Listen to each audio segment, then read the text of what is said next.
Assalamualaikum warahmatullahi wabarakatuh. Waalaikumsalam warahmatullahi wabarakatuh.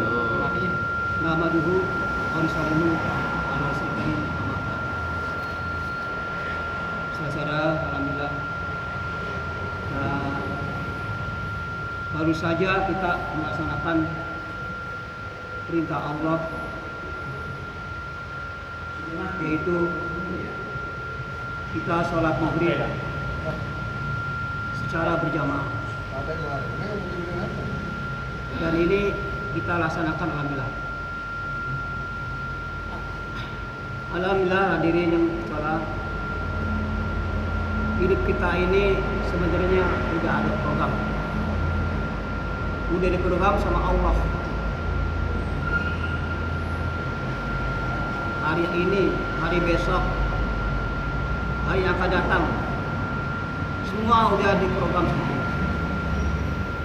Jadi kita jangan bikin program lagi, Pak. Kalaupun bikin program, kita harus ada insya Allah. Besok saya mau ke pasar, besok saya mau ketemu si A, si B. Dengan insya Allah. Kalau enggak, seolah kita berbuat. Padahal perbuatan kita siapa, Pak? Afalnya Allah, Pak. Kita diamnya, kita geraknya kita, mata melotot, mata merem. Siapa yang menolongin kita, Pak?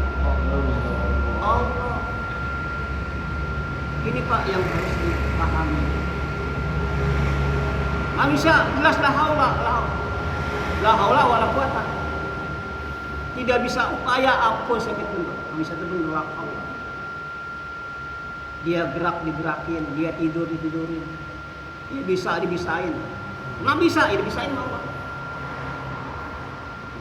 Jadi manusia mengakui kelemahannya, ketidakberdayaannya depan Allah, maka dia akan mulia di mata Allah. Ajijan bihi. Sifat manusia tampilkan, Pak, tonjolkan. Sifat manusia apa yang aslinya, Pak? Lemah, itu sifat manusia.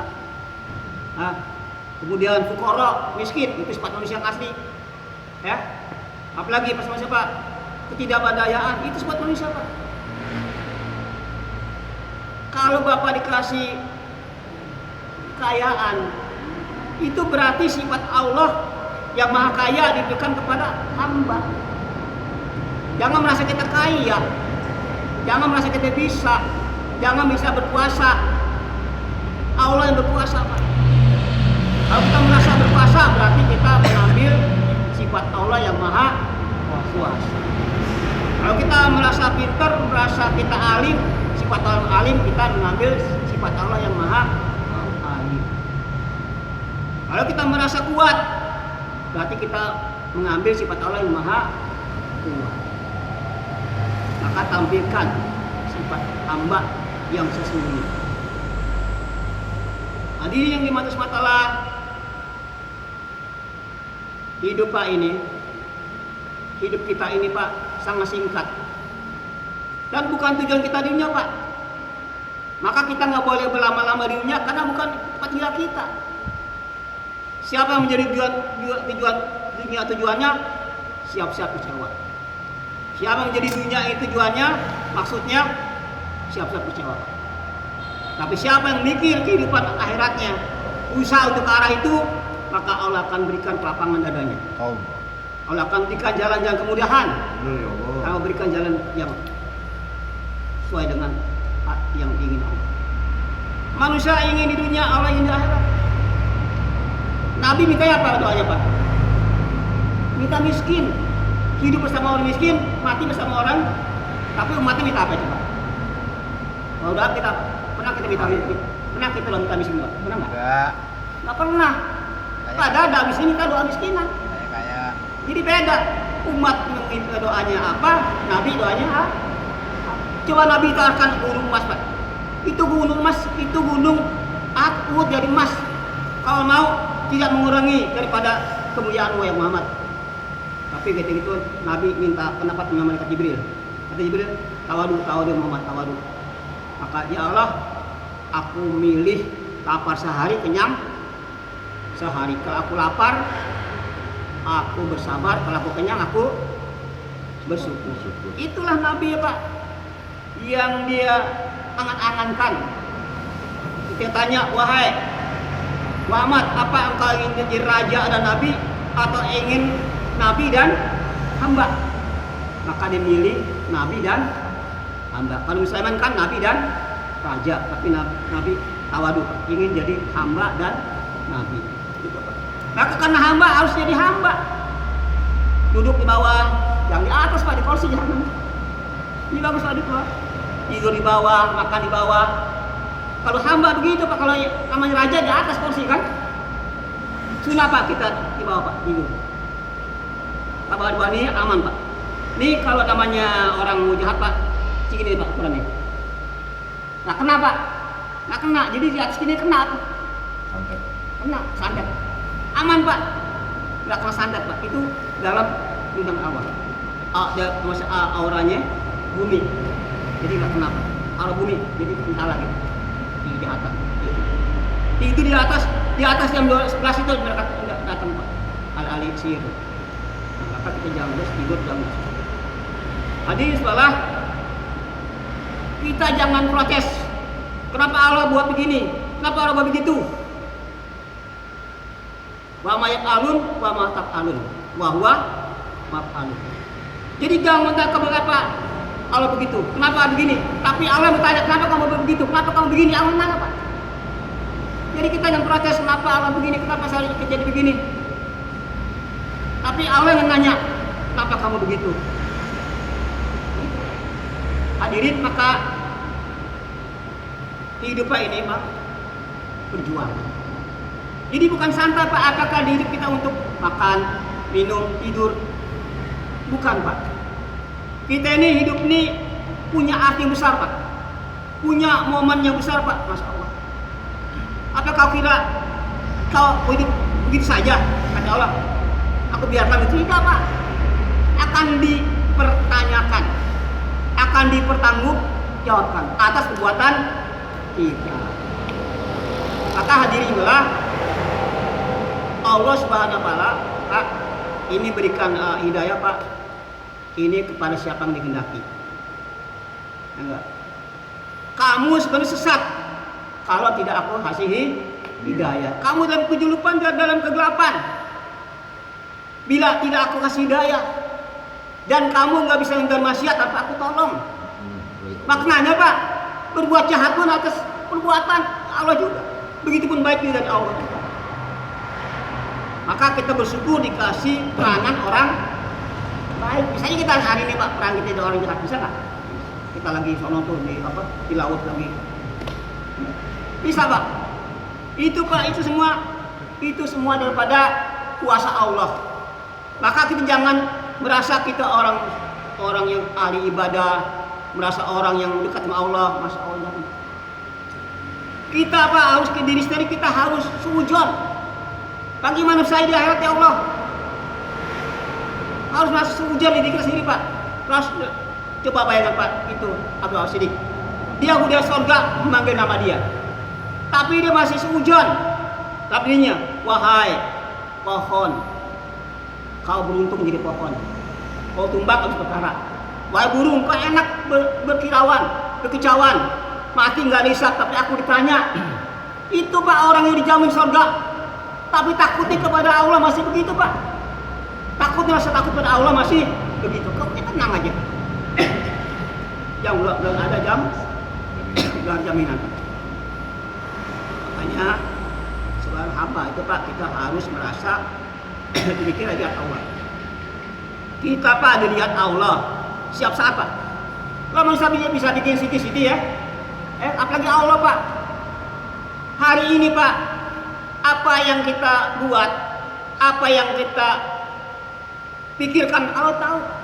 Coba kalau manusia ngomong Pak, ini orang ngomong, orang Cina ngomong, orang Jepang ngomong, orang Indonesia ngomong, semua tahu apa bahasanya masing-masing. Kalau kita Pak satu orang ngomong tiga orang kita nggak bisa, nggak jelas Pak. Tapi semua manusia bicara, Allah tahu bicara masing-masing, bicara Cina Allah tahu, bicara Jawa Allah tahu, bicara Amerika tahu. Itu Pak. Makanya kalau Pak kita sudah mengenal Allah baik Pak dengan cara kita bertaat tapi kita Allah benar. kita marifat Allah bener Pak. Udah cukup Pak, udah cukup. Kalau kau kenal Allah, kenal dengan sifat-sifatnya Allah, kenal dengan kekaguan Allah, cukup hidup Pak. Walaupun kita nggak punya apa-apa Pak, punya rumah gubuk, nakas bin kedua, tapi sama Allah dekat, sukses Pak. Benar sukses? Bapak punya apapun, dia punya harta, punya pulau, punya bini cantik Pak. Tapi Allah nggak kenal Pak. Ini gagal total. Ini Pak yang kita paham. Manusia punya berusaha, Allah berusaha Pak. Yang berlaku Pak rencana siapa? Yang rencana Allah. Manusia punya usaha, punya ikhtiar. Allah punya ikhtiar. Yang berlaku itu siapa Pak? Ikhtiar Allah Pak. Manusia cuma bisa berencana, ya. Kalaupun kita rencana kita dikabulkan itu berbarengan dengan rencana Allah, pasti kan? Bukan hanya rencana kita Pak, rencana kita dikabul sama Allah, berarti itu pas dengan rencana Allah. Pak, Allah ini Pak, nggak ada sedikitpun bantuan pada makhluk Pak. Nggak asik kan Allah tuh mau bikin suatu apa dengan bersekutu dengan makhluk yang jauh. Apa yang Allah inginkan, apa yang aku tadikan itu terjadi. Nah, apa-apa yang tidak Allah kehendaki tidak akan terjadi Pak. Bismillahirrahmanirrahim. Bismillahirrahmanirrahim. Ini Pak. Jadi Allah Pak ini inginkan manusia ini, agar manusia ini hidupnya bahagia. Kalau tidak inginkan manusia susah Pak. Litas kok. Jadi agama ini bukan bikin susah, bikin orang jadi stres, bukan Pak. Justru bikin orang jadi nyaman dengan agama. Agama kacau, tidak kacau. Itu kalau ada agama, rumah tangga yang tenang, ya enggak? Kampung yang tenang, negara yang tenang. Tapi kalau tidak agama, rumah tangga kacau, negara kacau, memang Pak, dunia itu tempat masalah, tempat problem. Tapi ada solusinya Pak, ada jalan keluarnya. Kenapa Allah datang masalah Pak? Apa tujuannya Pak? Apa tujuan asbab-asbab, ada kaya, ada miskin?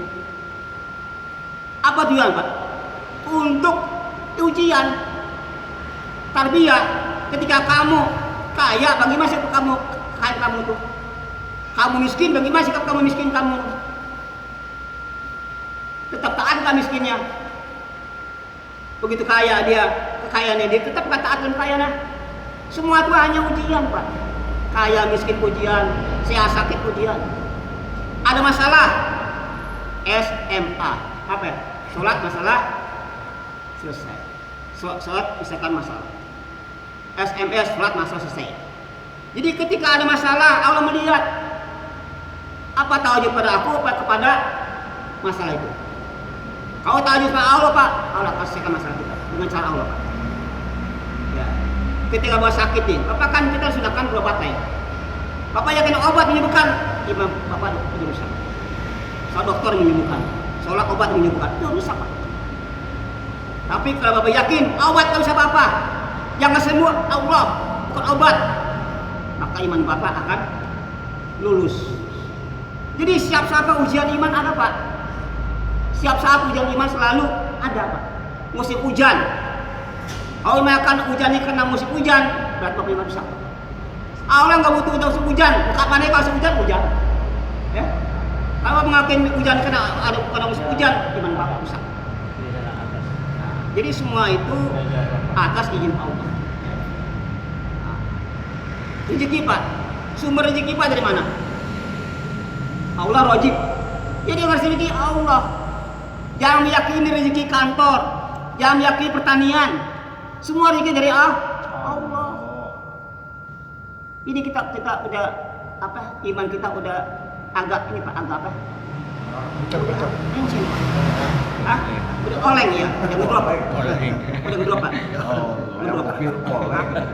Oleng ini, udah gini Pak. Ini perlu luruskan Pak. Perlu diluruskan. Kalau salah ama ada ampunan Pak, ada istilahnya ininya ganjelannya. sholat kalau kurang ambil sholat sunatnya kan, puasa sunat, haji begitu umrohnya kan. Tapi iman salah nggak ada ampunan Pak. Benar ya Allah. Iman tuh 100%, nggak bisa 99/9 nggak bisa Pak.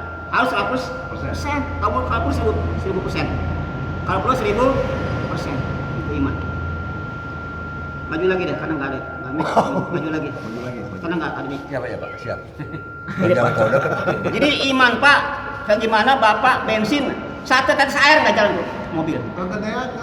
Ya udah bener bensinnya murni. Begitu iman nggak boleh campur yang lain Pak. Isi yang dilebihkan isi, jabatan lebihkan apa? Pak, makanya tempat iman di mana Pak? Tempat hati di mana? Kalau nggak ada. Jadi ini milik Allah Pak hati kita. Jangan hati ada rumah, jangan hati ada kantor, jangan hati ada pertanian, jangan hati ada mobil, yang adanya Allah Pak. Mobil boleh di garasi, uang boleh di kantong, rumah boleh di luar rumah, di luar hati. Nah, tapi jangan uang di hati, kantor di hati, istri hati ini Pak, yang sangat membahayakan iman kita Pak. Benar ya Allah.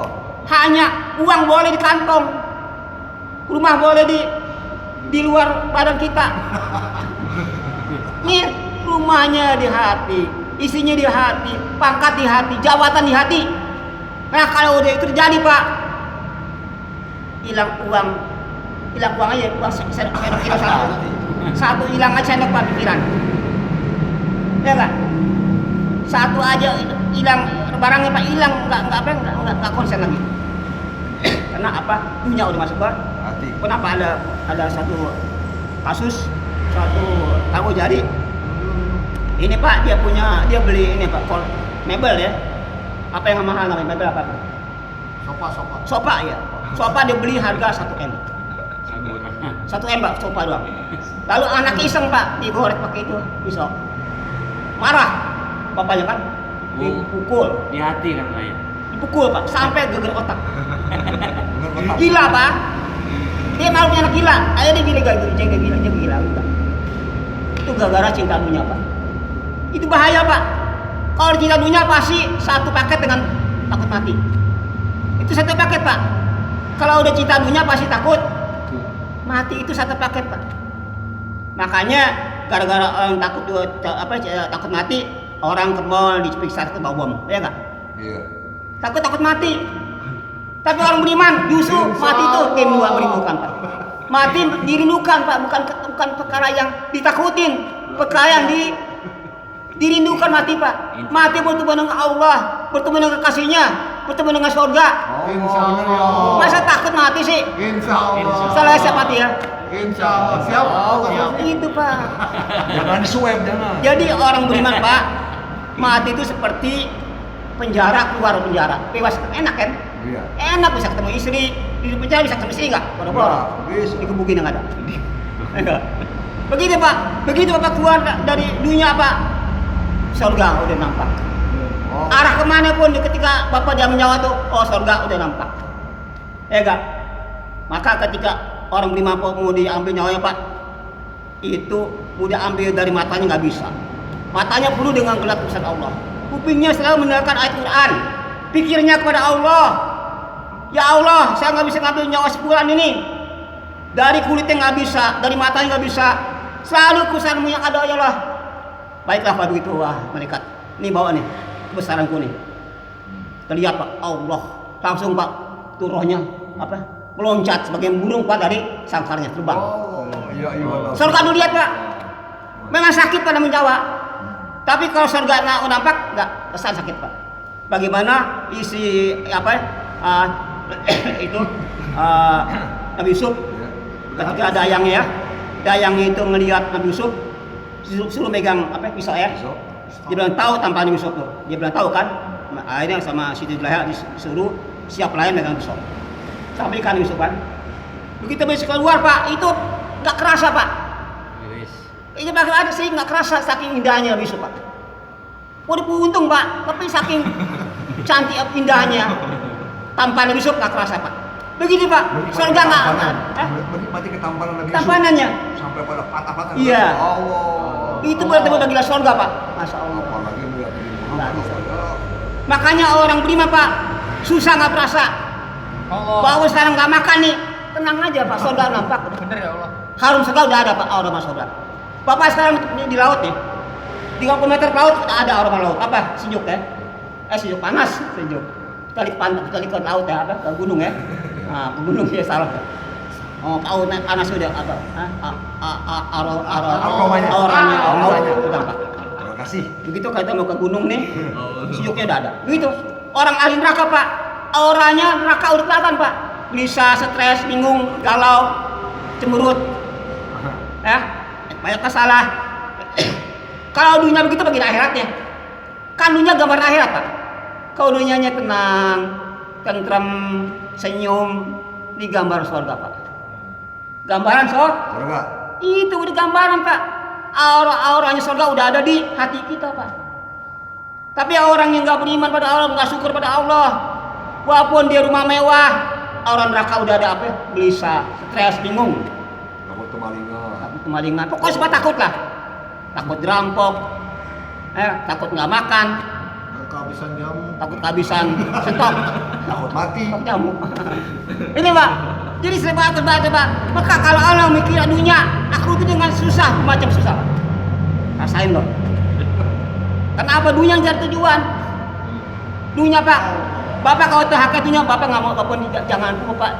Suruh beli dikasih nggak mau. Ketika Rasul berjalan Pak, itu ada bangkai kambing. Maka Nabi suruh saya membeli bangkai kambing ini. Ya Rasul jangan membeli, dikasih pun nggak mau. Apalagi beli. Kenapa memang ya sahabatku? Udah bangkai cacat lagi. Mana masa beli Rasulullah? Ini dunia.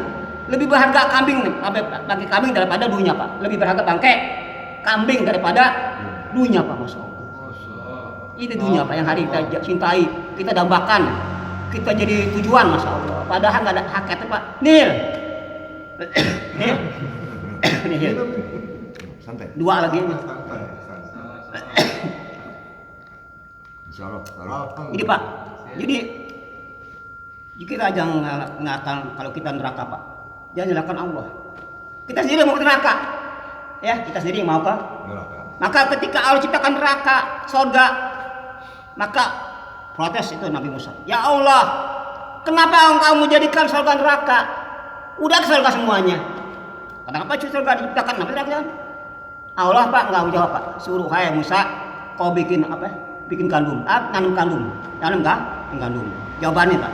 Nanam gandum. Setelah nanam gandum udah tumbuh ya. Yang nggak berguna dibakar. Nah, Musa kan yang berguna diambil dipisahkan. Maka lalu tanya, kenapa kau bakar ini Musa? Karena nggak berguna ya Allah. Yang nggak guna aku bakar, yang berguna aku. Begitu aku menciptakan manusia, yang taat, yang beriman, aku masuk surga. Orang yang ngeyel, orang durhaka, aku masuk ke neraka. Itu adilnya Allah Pak. Itu adil namanya. Adil nggak Pak? Adil. Adil dong. Itu keadilan Allah Pak. Makanya kita ini Pak, dunia ini Pak selalu kita ini dua peperangan antara nafsu setan dan nafsu mutmainah. Dua perang Pak, mana yang saling menguasai? Kalau nafsu setan berkuasa, makanya dia dikuasai Allah. Maka Allah katakan, dan siapa yang menjadikan dunia nafsunya merjai daripada hatinya, maka dikendalikan oleh nafsu. Langkahnya, pikirannya, pendengarannya semua dikuasai nafsu. Gak berkutik ya Pak, rohnya menderita dia. Maka begitu dia keluar, dia bebas ya. Kasihan banget Pak.